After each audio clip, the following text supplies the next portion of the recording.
Hello students, this is video number 16 of rotational motion और उसी के फर्दर आगे हम करेंगे जो हमने कल किया था।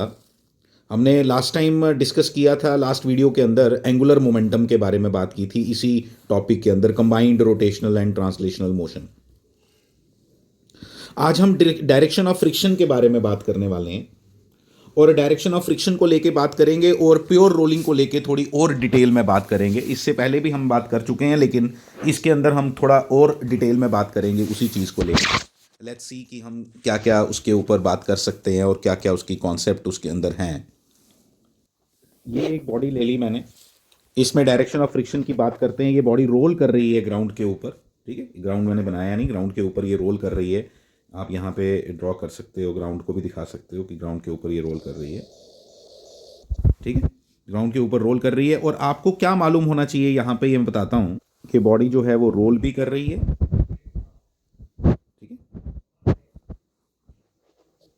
बॉडी रोल भी करती है और आगे भी बढ़ रही है। तो इसकी जो वेलोसिटी है आगे बढ़ने की, दैट इज वीसीएम, और रोल कर रही है ये विद एंगुलर वेलोसिटी ओमेगा, ठीक है। हम यहाँ पे इसकी, यहाँ पे जब वेलोसिटी इस पॉइंट के ऊपर बनाते हैं, यहीं पे फ्रिक्शन तो यहीं लगेगी। तो जब आप फ्रिक्शन यहाँ बनाते हो तो दिस इज वीसीएम, ये आपको सारा मैंने बताया था लास्ट वीडियो के अंदर। And this is R omega. R is the radius of this disc, मान लो कुछ भी मान लो इसको, ठीक है। डिस्क मान लो, स्फीयर मान लो, वट एवर। तो इसका रेडियस कितना है, आर, और उसकी वजह से मैंने क्या लिख दिया यहाँ पे, आर ओमेगा। अब जब ये आ गया, अब यहाँ पे क्या देखा हमने कि when VCM is equal to R omega, when VCM is equal to R omega, then VCM is equal to R omega, then this is a case of pure rolling. This is a case of pure rolling.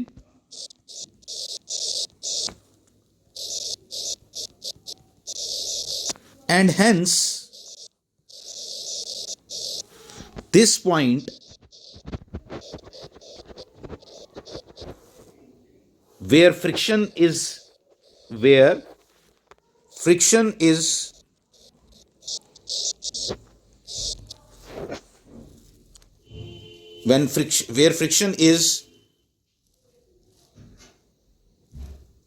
नहीं ऐसे नहीं लिखो, इसको लिख दो, where friction comes into play, where friction comes into play is stationary. कब, इस case में is stationary, and hence static friction, this is very interesting part, static friction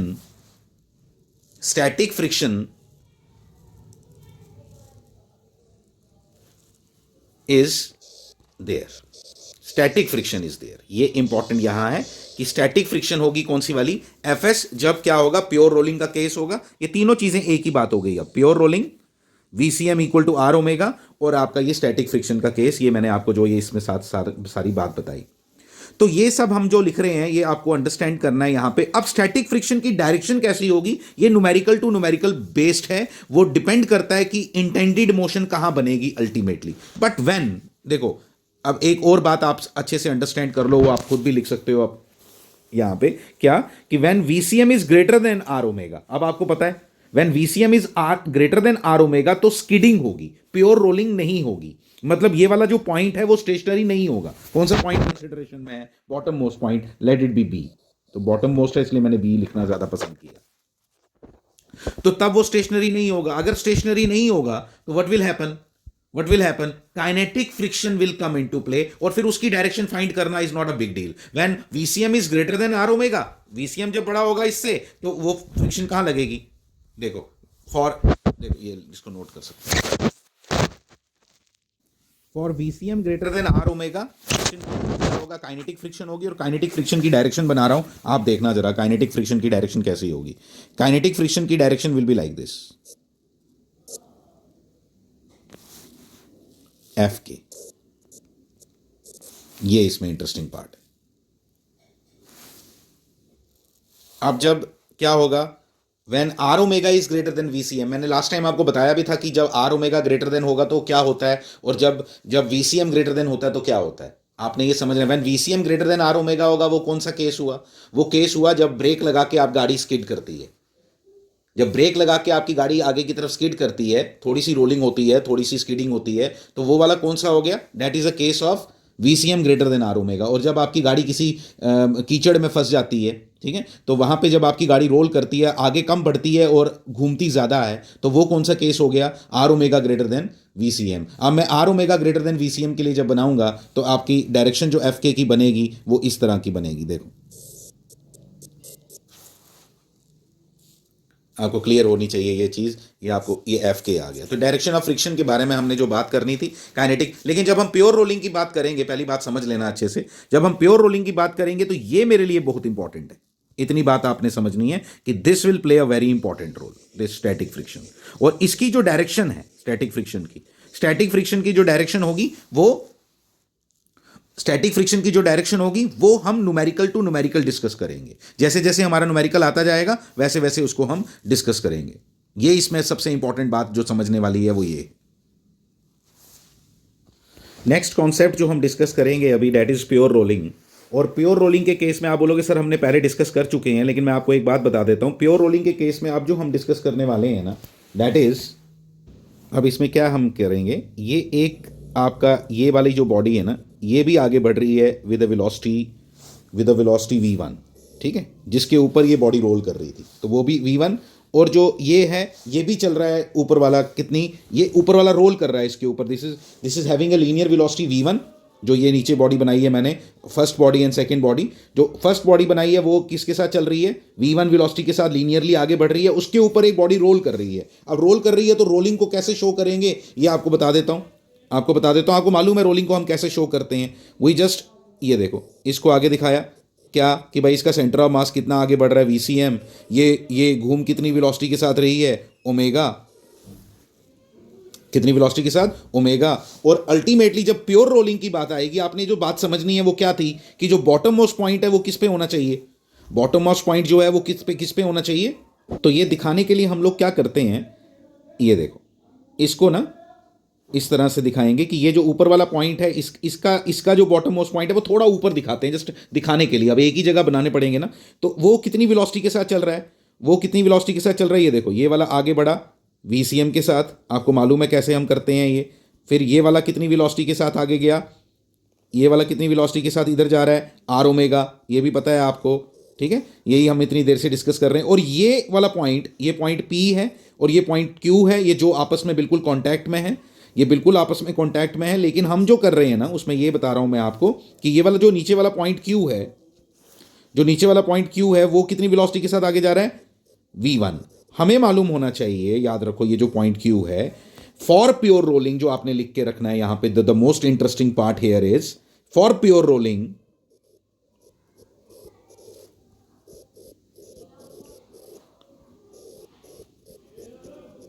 पहले ग्राउंड था, ग्राउंड में ही, अभी मैं बताऊंगा आपको। अभी क्या किया हमने, पहले ग्राउंड के ऊपर रोल करवा रहे थे। अब इस ऑब्जेक्ट को जो घूम रही है, जो सीटीएआर कर रही है, रोटेशन एंड ट्रांसलेशनल मोशन दोनों कर रही है, वो एक मूविंग बॉडी के ऊपर कर रही है।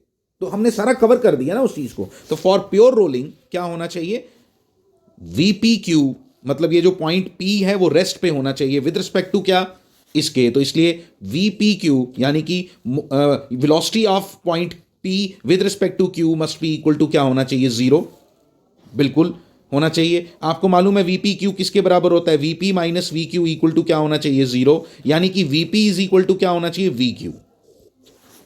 ये आपको यहां बात समझ आनी चाहिए, ये आपका रियल है। अभी तक आपका जो VQ होता था ना वो 0 होता था, इसलिए हम लिखते थे VP इक्वल टू 0। अभी भी वही है, लेकिन वीपी क्यू इक्वल टू 0, वहां ग्राउंड था, वहां पे ये मेंशन करने की नीड नहीं होती थी। लेकिन यहां पे हम क्या बोल रहे हैं कि VP Q must be equal to 0, यानी वीपी और वीक्यू की आपस की स्पीड क्या होनी चाहिए, बराबर। और कोई आपको अगर पूछ ले कि अब ये क्या रिलेशन बना, तो मैं लिखूंगा वीपी किसके बराबर है, VCM minus R omega should be equal to v1। ये आपका रिलेशन बन गया किसके लिए, ये आपका रिलेशन बन गया फॉर प्योर रोलिंग। ये आपने इस बात को अंडरस्टैंड करना है। This is the relation for pure rolling. Pure rolling के लिए ये कॉन्सेप्ट होना इंपॉर्टेंट है। इसमें हम इसी के ऊपर प्योर रोलिंग के ऊपर एक एग्जांपल लेते हैं और इसी तरह की, और फिर उसको अच्छे से अंडरस्टैंड करने की कोशिश करते हैं। ठीक है, तो उसको उसका इस ये इंपॉर्टेंट था इसके अंदर। जो हमारी नेक्स्ट एग्जांपल है, देखना, this is your next problem. आप देख सकते हो यहाँ पे V1 V2 VCM ओमेगा सब लिखा है मैंने। आपका ये वाली बॉडी जो है, ये दोनों बॉडीज चल रही हैं, ऊपर और नीचे वाली, ये वाली बॉडी भी चल रही है, ये वाली बॉडी भी चल रही है, और अल्टीमेटली और ये वाली बॉडी जो आपकी है वो CTAR कर रही है। CTAR आपको समझ आता है, combined translational and rotational motion. तो बोला है कि प्योर रोलिंग होने के लिए, प्योर रोलिंग इस बॉडी की होने के लिए बताओ कि VCM और ओमेगा की वैल्यू फाइंड करो in terms of V1 and V2। Concept is very simple, जो हमने पीछे बार लगाया वही कॉन्सेप्ट है। आपको बड़े अच्छे से पता होना चाहिए कि ये जो इसमें दो कॉन्टैक्ट सरफेसेस आपके आगे, और कॉन्टैक्ट सरफेसेस आने के कारण मैं लिख रहा हूं सिंपल, जल्दी जल्दी करते हैं जरा इसको, कि आपका जो ये वाला पॉइंट है, आपका जो ये वाला पॉइंट है, आप बताओ मुझे, ये वाला पॉइंट, ये पॉइंट की वेलोसिटी ऐसे बताई है मैंने आपको पहले भी। ये VCM, ये कितना R ओमेगा डायरेक्ट नजर आ रहा है, हमने पहले भी देखा हुआ है। ये इस पॉइंट की वेलोसिटी VCM R ओमेगा, ठीक है। ये वाले पॉइंट की वेलोसिटी V2, और इस पॉइंट की वेलोसिटी V1। अब आपको सब मालूम है क्या करना है हमने। फॉर प्योर रोलिंग क्या कंडीशन बनी आपकी? फॉर प्योर रोलिंग हमारी कंडीशन बन गई, अब देखो हम फटाफट ये वेलोसिटीज लिखते हैं, हमें मालूम है। मैं इन पॉइंट्स के नाम भी दे देता हूं, मैं इन पॉइंट्स के नाम देता हूं। This is P, this is Q, this will be PQR, and this is S। For pure rolling, अच्छे से करा रहा हूं आपको, अच्छे से देख लेना इसको जरा। फॉर प्योर रोलिंग,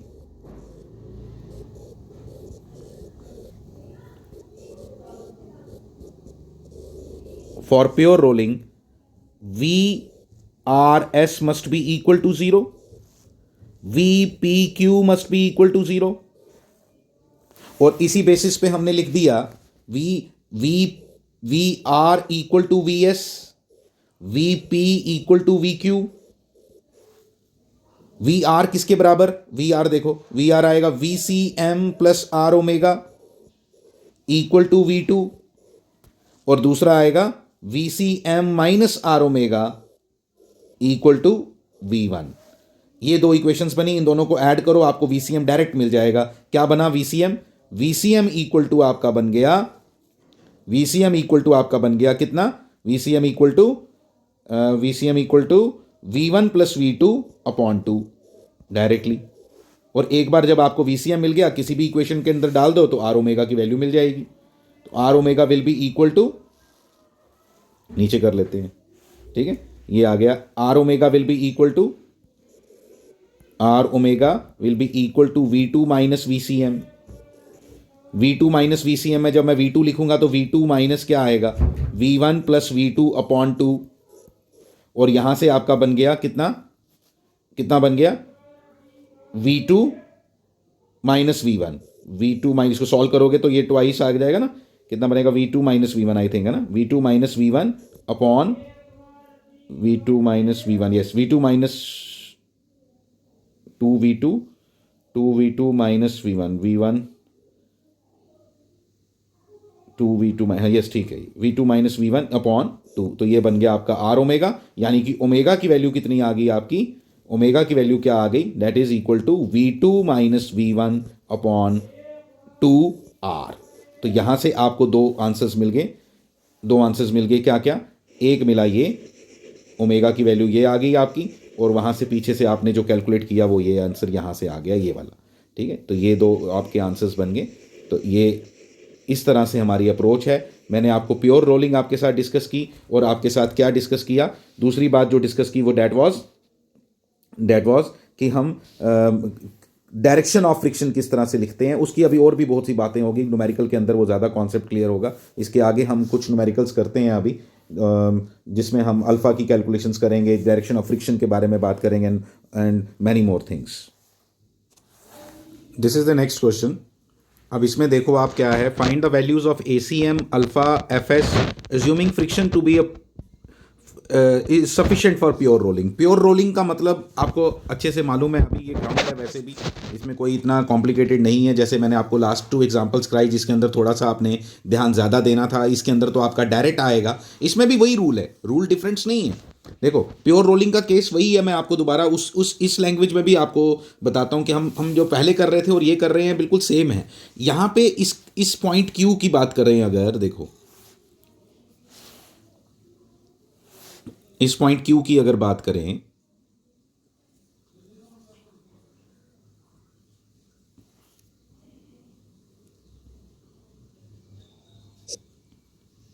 बिल्कुल just very near to the surface में इसको ऐसे बना देता हूं। देखो ये वाला, ये सिर्फ इस पॉइंट को हम बोल दिया क्यू, इस पॉइंट को आपने बोला पी।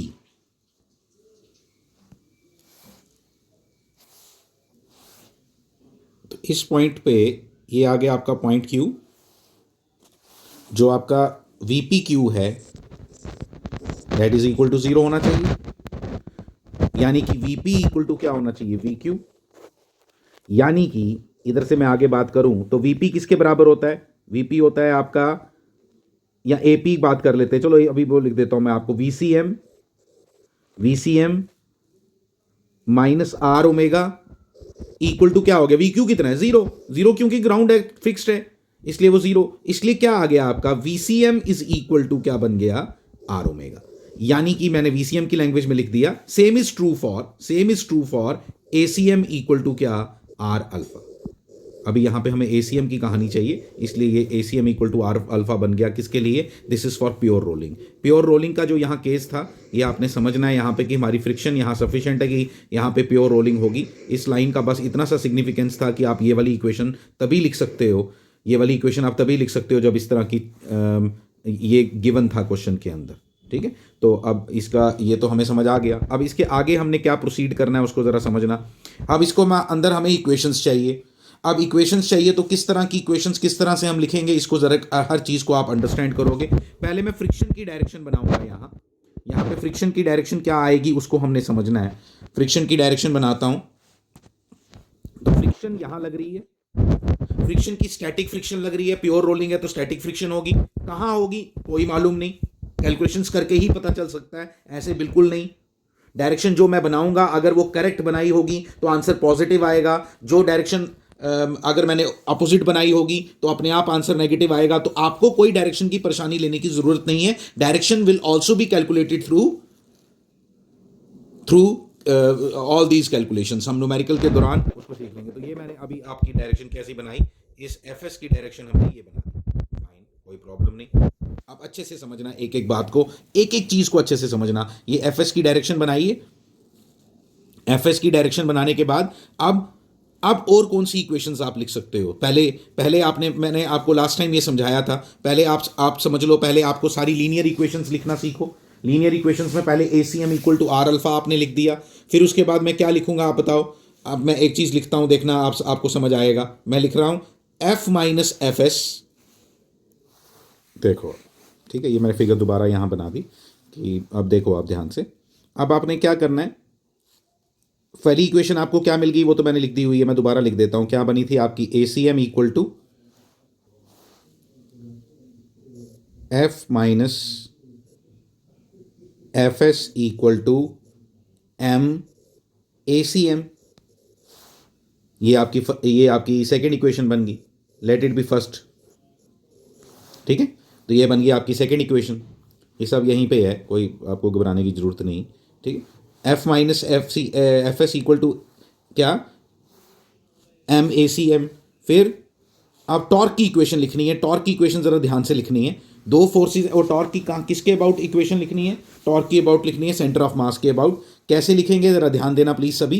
ठीक है, आप देखना ज़रा। अब आप पता क्या करो, इसके ऊपर फिंगर रखो अपनी, इसके ऊपर इधर फिंगर रखो और इस फोर्स से घुमाने की कोशिश करो। तो इस फोर्स से जब इसको घुमाने की कोशिश करोगे तो ये क्लॉकवाइज घूम रहा है। तो क्लॉकवाइज घूम रहा है तो मैं ज़रा लिख रहा हूँ, देखना ज़रा, एफ इंटू एक्स। और जब इससे घुमाऊंगा इसको यहीं पे पकड़ के तो एंटी क्लॉकवाइज घूमेगा, इसलिए आएगा minus F S into R. F S into R, into डालने की जरूरत नहीं है, आप सीधा ऐसे लिख दो, F S into R is equal to I alpha. Net torque is equal to I alpha, net force is equal to M A. देखो इन इक्वेशंस में कितनी सिमिलैरिटी है, एक रोटेशनल मोशन की है, एक लीनियर मोशन की है। थर्ड इक्वेशन बन गई आपकी, ठीक है, थर्ड इक्वेशन ये बन गई। उसके बाद यहां से अब आपको क्या करना है, इन तीन इक्वेशन से तीन अननोन फाइंड करने हैं, दैट्स इट। कोई मुश्किल नहीं है इसके अंदर, मैं आप बता देता हूं आपको। आपने क्या करना है, इस ऐसे क्वेश्चंस में अप्रोच क्या रहेगी आपकी, मैं आपको थोड़ा सा बता देता हूं। आप एसीएम निकालो पहले इक्वेशन नंबर 3 से, वो क्या बन गया, ACM equal to that is F minus F S upon M. ये आपकी एक चीज आपने ये निकाल ली एसीएम, और दूसरा आपने निकालना है alpha equal to F S F X minus F R upon I, upon I. ये आपकी दो चीजें बन गई। इसको सब्स्टिट्यूट कर देना है इक्वेशन नंबर 1 में, इसको सब्स्टिट्यूट कर देना है एसीएम इक्वल टू किस में, आर अल्फा में। तो ACM equal to R alpha में जब इसको सब्स्टिट्यूट करोगे तो अल्टीमेटली क्या दिखाई देगा आपको, एसीएम क्या है, एसीएम आपका एसीएम है F minus F S upon M, F S upon M is equal to, क्या बोला मैंने, is equal to ACM equal to R alpha. R alpha तो आर से मल्टीप्लाई कर दो इसको, तो F X R minus F R square upon I, that's it. ये देखो इसमें सब्स्टिट्यूट किया फर्स्ट इक्वेशन में, ACM equal to R alpha, that's it.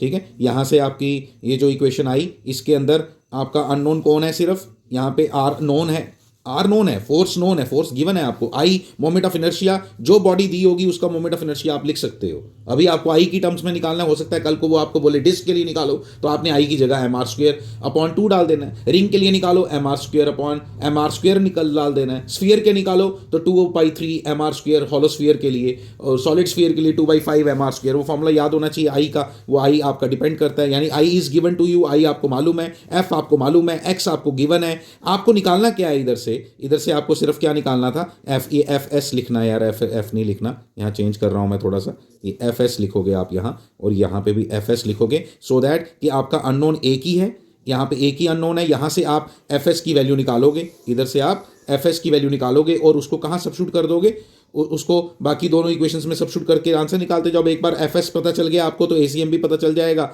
एक बार एसीएम पता चल गया तो अल्फा भी पता चल जाएगा, दैट्स इट। कोई मुश्किल नहीं है इसके अंदर, ये इक्वेशंस आपको सॉल्व करनी आनी चाहिए, ठीक है। तो किसी भी लैंग्वेज में ये सब लिखा जा सकता है, आपको ये सब अच्छे से इसको अंडरस्टैंड करके रख लो, ठीक है। अब इसके आगे चलते हैं, एक और क्वेश्चन करते हैं। इसके अंदर ही जो आपका एफ एस की वैल्यू आएगी ना, वो इसके बराबर आएगी। देखो एफ एस इक्वल टू क्या आएगा, F S will be equal to F, capital F जो फोर्स है, inertia I minus M R X. एक इंटरेस्टिंग बात बताने लगा हूँ आपको, अच्छे से सुनना है आपने, upon I plus M R square. ये पता चल गया। कुछ एग्जाम्पल्स लेते हैं, ठीक है, कुछ एग्जाम्पल्स लेते हैं। एग्जाम में आपको क्या पूछा जा सकता है, जैसे फॉर डिस्क कैलकुलेट करो यार, यही फॉर डिस्क। जब आपने फॉर डिस्क बोला तो अब हम क्या करेंगे, जब डिस्क की बात बोली तो डिस्क के लिए हम लिखेंगे भाई आई जो है, और आपको देखो डिस्क है और फोर्स जो लगाई गई है ना एक्स, वो आपको गिवन है कि r/2 पे लगाया है, ध्यान देना प्लीज, r/2 पे लगाया है, ये एनालिसिस इंपॉर्टेंट है। तो आपका एफ एस इक्वल टू क्या बन जाएगा, एफ एस इक्वल टू बन जाएगा आपका, कितना लिखा, r/2 लिखा ना, आई बी एम आर, तो एफ एस इक्वल टू 0 बन जाएगा। आप चेक कर लो, एफ एस इक्वल टू 0। और कितनी इंटरेस्टिंग बात है यहाँ पे ये सोचने वाली, कि एफ एस 0 होने के बाद भी जो है वो रोलिंग होती है, अगर ये एग्जैक्टली यहाँ पे होगा, ठीक है। फिर मैं अगर एक और बात करूं, अगर मैं क्या चेंज करूं, x ग्रेटर देन, ये पहला केस आ गया किसके लिए, डिस्क के लिए, और x कितना था आपका, x इक्वल टू r/2 था। अब मैं सेकंड केस ले रहा हूं इसी में, जिसमें मैं क्या कह रहा हूं कि x की वैल्यू जो है वो कितनी है, x की वैल्यू जो है वो ग्रेटर देन है किससे, ग्रेटर देन है r/2 से, ग्रेटर देन r/2। जब ग्रेटर देन r/2 होगा, किसकी वैल्यू, x की वैल्यू, तो आपको इतना पता चल गया कि ग्रेटर देन r/2 के लिए, एक मिनट में एक बार एक चीज देखो, इसमें ना हमने एक चीज मैंने उल्टा कर दिए शायद, इसका आंसर जो आता है ना, एक मिनट, मैं एक मिनट चेंज कर रहा हूँ इसको। जब आप सॉल्व करोगे ना तो आपका आंसर आई माइनस नहीं आएगा, ये आएगा, ठीक है, ये आएगा। एफ एस तो जीरो आएगा, तब भी उसमें कोई आपको नहीं। फर्स्ट केस डिस्क के लिए मैंने आपको कैलकुलेट करके बताया कि डिस्क के लिए अगर एक्स की वैल्यू आपको r/2 दी होती तो फ्रिक्शन का आंसर कितना आता, जीरो। जब फ्रिक्शन का आंसर जीरो आ गया तो डैट मीन्स कि हमें कोई रिक्वायर्ड नहीं है, हमें कोई ज़रूरत नहीं है किसकी, हमें डायरेक्शन की कोई बात करने की जरूरत नहीं। जब एफ एस ही जीरो है तो डायरेक्शन क्यों बोलेंगे। हाँ, इतनी सी बात बोली जा सकती है, इतनी सी बात पूछी जा सकती है यहाँ पे कि आपका जो यहाँ पे आप ये कैलकुलेट कर रहे हो, ये क्या इसकी रोलिंग भी हो पाएगी या नहीं, तो बिल्कुल होगी, बिल्कुल होगी। रोलिंग क्यों नहीं होगी, रोलिंग होने का नहीं होने का कोई मतलब नहीं बनता, तो रोलिंग बिल्कुल होगी। लेकिन लेकिन जो एफ एस है वो जीरो के बराबर होगा, स्टैटिक फ्रिक्शन जीरो होगी। आप देखो एक्स ग्रेटर देन r/2 पे क्या होगा, एक्स ग्रेटर देन r/2 पे, एक्स ग्रेटर देन r/2 पे एफ एस पॉजिटिव है,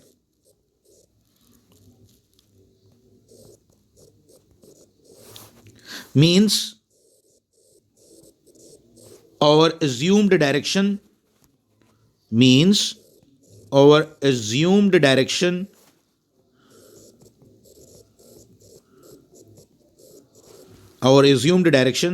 is okay। जो हमारी assumed direction है वो बिल्कुल ठीक है, is correct, ठीक है, is correct लिख दो, चाहे is correct, ठीक है। सेक थर्ड पार्ट, अब आपको खुद समझ आ गया मैं क्या बात करने वाला हूं। अगर x ग्रेटर देन क्या होगा, सॉरी, x क्या होगा, लेस देन होगा किससे, r/2 से। आपको क्लियर नजर आ रहा है। एफ एस क्या होगा, F S is negative, check करके देख लो, चेक करके देख लो, इधर डालो ना फॉर्मूले में डिस्क के लिए, आई तो फिक्स हो गया, तो अब तो सिर्फ एक्स ही वैल्यू चेंज की जा सकती थी ना। जब आपने डिस्क लिख दिया तो आई तो फिक्स हो गया, तो एक्स लेस देन r/2 के लिए एफ एस क्या हो गया, पॉजिटिव, नेगेटिव हो गया। और एफ एस का नेगेटिव होना, एफ एस का नेगेटिव होना यह बताता है कि the direction of friction, the direction of friction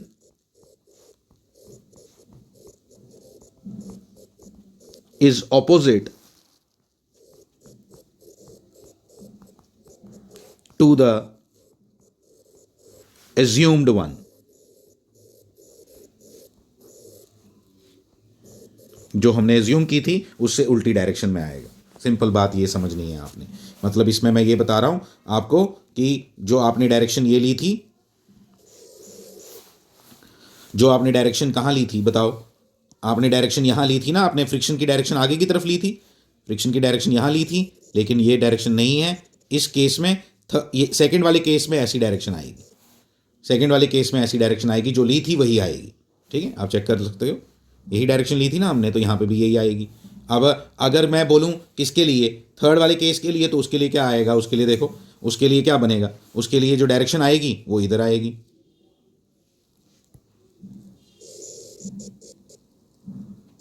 वो इधर आएगा एफ एस,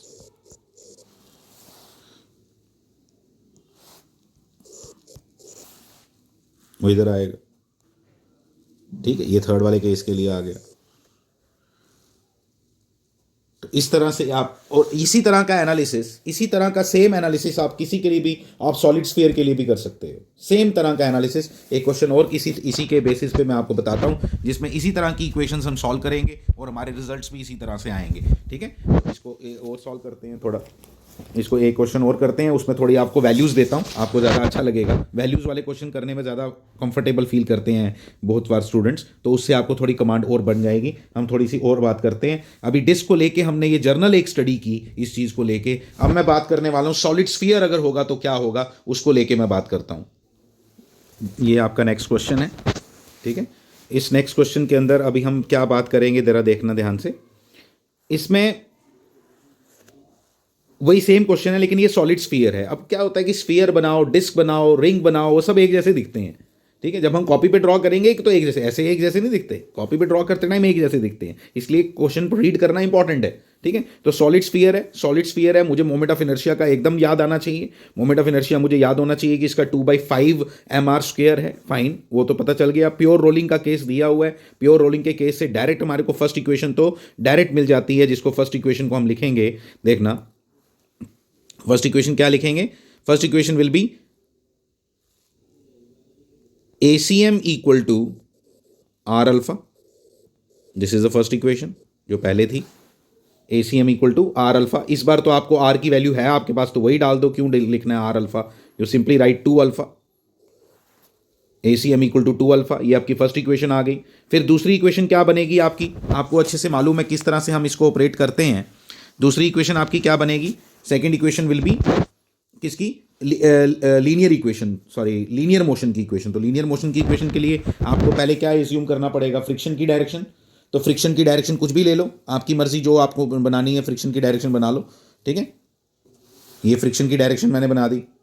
फ्रिक्शन की डायरेक्शन बनाते ही, जब जैसे ही मैंने एफ एस बनाया, एफ एस बनाते ही आपको पता चल गया कि एफ एस क्यों बनाया, स्टैटिक फ्रिक्शन। स्टैटिक फ्रिक्शन क्यों, क्योंकि प्योर रोलिंग है, प्योर रोलिंग है, एफ एस बनाया, ये सब लिखा। अब क्या करना है हमने, अब हम लिखेंगे यहाँ पे, जरा ध्यान देना। अब हम इसकी इक्वेशन लिखने जा रहे हैं। यहाँ पे आपने एक दो चीज़ें और बना देनी चाहिए। ये बनाया ए सी एम, ये इधर जा रहा है, फिर उसके बाद आपने बना दिया ये ओमेगा।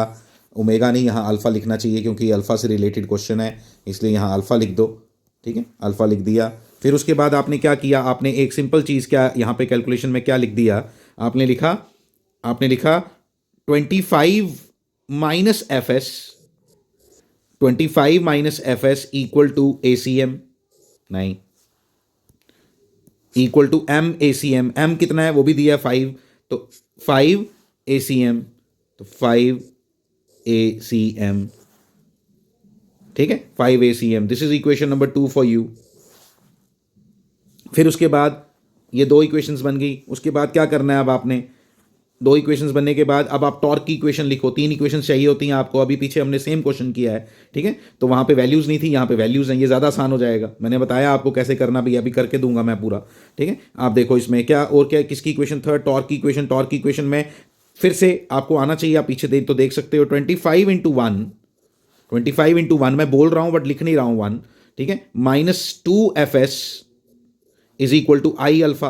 अब आई अल्फा, तो क्या बोला मैंने, आई की वैल्यू, आई निकालना नहीं मैंने, आई यहाँ पे निकाल लेते हैं साइड पे, ठीक है। तो आई इक्वल टू लिख लो, क्या है, ये स्फीयर है ना, तो 2/5 m, ठीक है, 2/5 m R square, R square, तो 4 हो गया।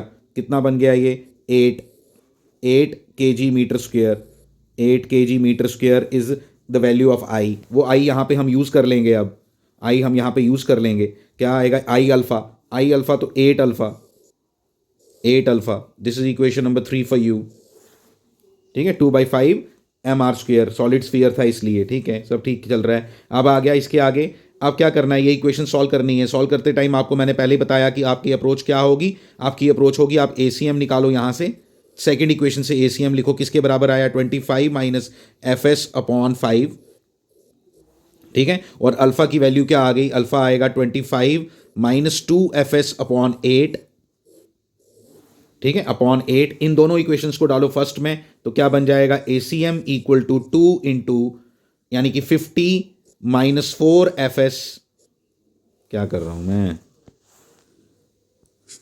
ए सी एम की वैल्यू डाल दो ना। ए सी एम का क्या है, ए सी एम है 25 minus F S upon 5 is equal to 2 alpha, 50 -4 fs upon 8। 2 से कैंसिल ही कर देना चाहिए था, चलो ठीक है, कोई बात नहीं, ठीक है। 25 50 आ गया यहाँ से। फिर क्या लिखेंगे, ये एफ एस लिखो, एफ एस लिखो। तो यहाँ से आपको एफ एस कितना दिखाई दे रहा है, एफ एस 3 fs बनने वाला है। एफ एस को सारों को इधर ले आओ, नहीं नहीं, इसको कैलकुलेशन करनी पड़ेगी, इसकी सारी कैलकुलेशन करो आप, ठीक है। तो कैलकुलेशन करनी पड़ेगी मुझे भी, चलो मैं ही कर देता हूँ, मैं ही कर देता हूँ, ठीक है। क्या बनेगा, 8 से मल्टीप्लाई करो, 200, 200 minus 8 fs, 200 minus 8 fs equal to 250 minus 20 fs। Cross multiply किया हमने, ठीक है। क्या बन गया, 8 200, ठीक है, 200 minus 8 fs equal to 250 minus 20 fs, ठीक है जी। फिर ये बन गया 12 fs equal to 50, fs equal to क्या बन गया, 50 अपॉन 12, 50 अपॉन 12 किससे डिवाइड करूँ, 2 से डिवाइड होता है, तो 25 अपॉन 6 न्यूटन, ये आपके एफ एस की वैल्यू आ गई। एक बार जैसे ही एफ एस की value I, now you can very simply calculate आपकी दोनों वैल्यूज जो है एफ एस की टर्म्स में कौन कौन, अल्फ़ा भी और ये भी, तो ए सी एम और वो भी निकल जाएगा, ए सी एम और वो भी निकल जाएगा आपका। एफ एस की वैल्यू आपकी आपकी 25/6। ठीक है, कैलकुलेशन आप थोड़ी देख लेना कहीं गड़बड़ ना हुई हो मेरे से। ठीक है, तो इक्वेशंस तो यही हैं। ये मेन चीज़ क्या है, कहाँ है ये क्वेश्चन, पूरा पूरा का पूरा क्वेश्चन किस पे है, इन पे। ये तीन आपकी इक्वेशंस हैं जिनके ऊपर पूरा ये क्वेश्चन बेस्ड है। आपको ये बता देता हूँ, ये पूरी तीन इक्वेशंस इसके ऊपर, ये पूरा क्वेश्चन जिसको ये आ गया उसके आगे कोई कैलकुलेशन में मुश्किल नहीं है। ठीक है, वीडियो बनाते बनाते कई बार सॉल्व करते टाइम कैलकुलेशन में गलती हो जाती है। ठीक है, लेकिन स्टिल अब आप जब इसके आगे चलोगे, ठीक है, आपने क्या किस तरह से चलना है, आपने जैसे ही एफ एस निकाल लिया, एफ एस निकालने के बाद आपको मालूम है ए सी एम में वैल्यू डालो, अल्फ़ा में वैल्यू डालो, आपको आंसर आ जाएगा। ठीक है, कैलकुलेट करके देख लो आप, चाहे ए सी एम इक्वल टू क्या लिख देंगे, ए सी एम इक्वल टू लिख देंगे 25 माइनस क्या 2fs, 2fs क्या हुआ 25/3, ये लो। फिर सिमिलरली अल्फा इक्वल टू, ये अल्फा लिखा था मैंने, अल्फा लिख दिया, ए सी एम भी ऐसे ही लिख दो।